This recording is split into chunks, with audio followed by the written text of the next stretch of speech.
grows, and grows very, very rapidly. And many disciples flock to him. He drifts further away from his family and grows closer to his students. The dream of Confucius of a serene, classless, fair, and peaceful society seems to be within his grasp.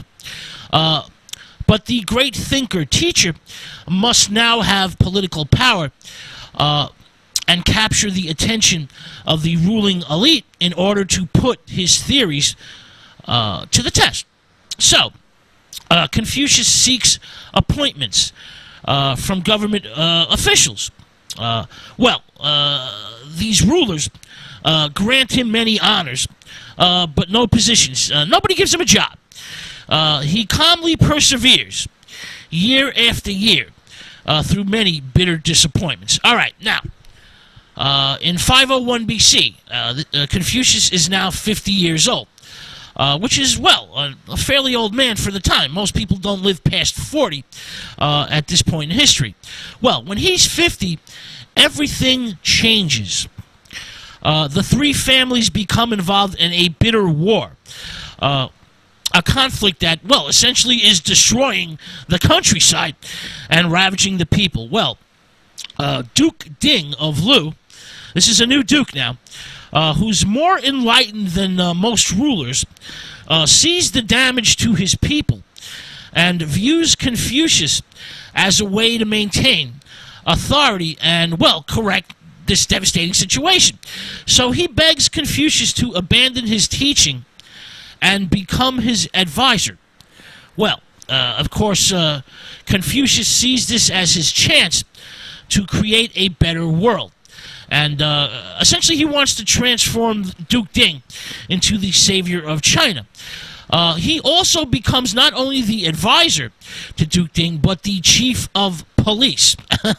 Okay. Confucius now has the power to put his radical ideas into action. And he wants very, very much to correct the conditions that create poverty and crime. He essentially, as the advisor to the Duke, creates a type of welfare system.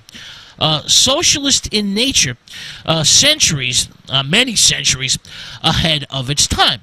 Under Confucius, young children, the incapacitated, the injured, the elderly, are fed and cared for at the expense of the state. His motto is education, not subjugation. To Confucius, humanity is a series of connecting lines or concentric circles that starts with the person or individual, then goes to the family, to the neighbors, to the society, to the nation, to the world, and to the universe. And, according to Confucius, love, justice, truth, and equality will radiate from example by following this concentric circle of humanity. All right? The ruler must commit himself to inspire his people to do good. He must have knowledge linked to moral behavior. Rulers, subjects, nobles, commoners, men, women, parents, children, all must accept their roles assigned to them by the gods and devote themselves to their responsibilities. This is a type of harmonious spiritual coordination. Now, essentially, hierarchical differentiations in governed actions. An ideal, peaceful world, according to Confucius, is within our grasp if we all do our part. A good ruler is a type of good parent who must have deep concern for the well-being of his subjects/children. A good ruler must have a moral vision. His actions and intentions must be animated by sincere feelings for the common folk. The ethical, the correct way, the way of the sages, the way of the teacher, the way of the true kings. Morality must be the supreme controlling force. All right. Essentially, benevolent paternalism aided by a knowledgeable civil service that is trained and educated in the principles of good conduct and contact, moral orthodoxy.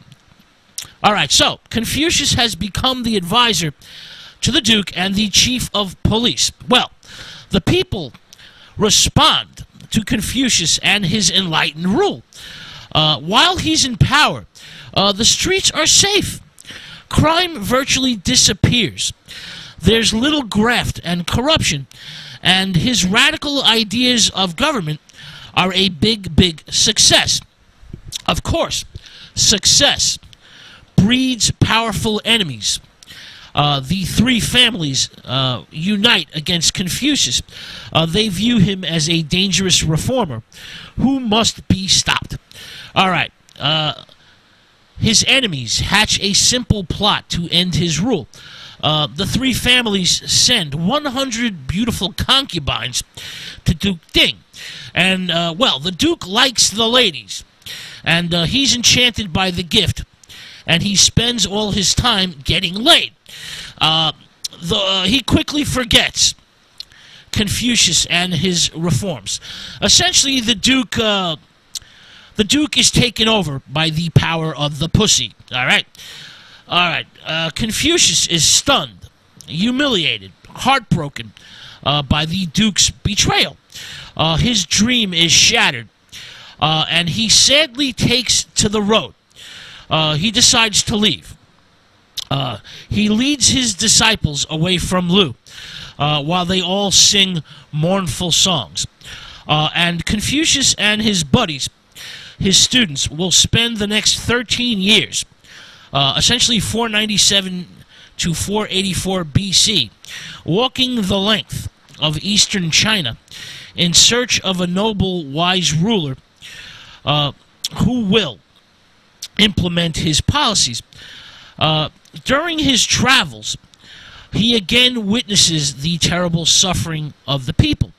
The peasants are slaughtered by invading armies. They're crushed by taxes. They're neglected by their rulers and government. Confucius sees many, many grim proofs of the injustices of the world. His heart goes out to the people, but his spirit weeps. His intellect, his great mind, keeps him going, walking mile after mile. He must somehow convince the rich and powerful nobles and warlords to change, or China will surely die. All right, with that thought, we're going to take a musical break. When we come back, we're going to get into Confucius's later years and his rich legacy and philosophy that he has left behind for all of us to learn from and to share. All right, this is Fei Wang and the Cocteau Twins with a song entitled Reiki Heart.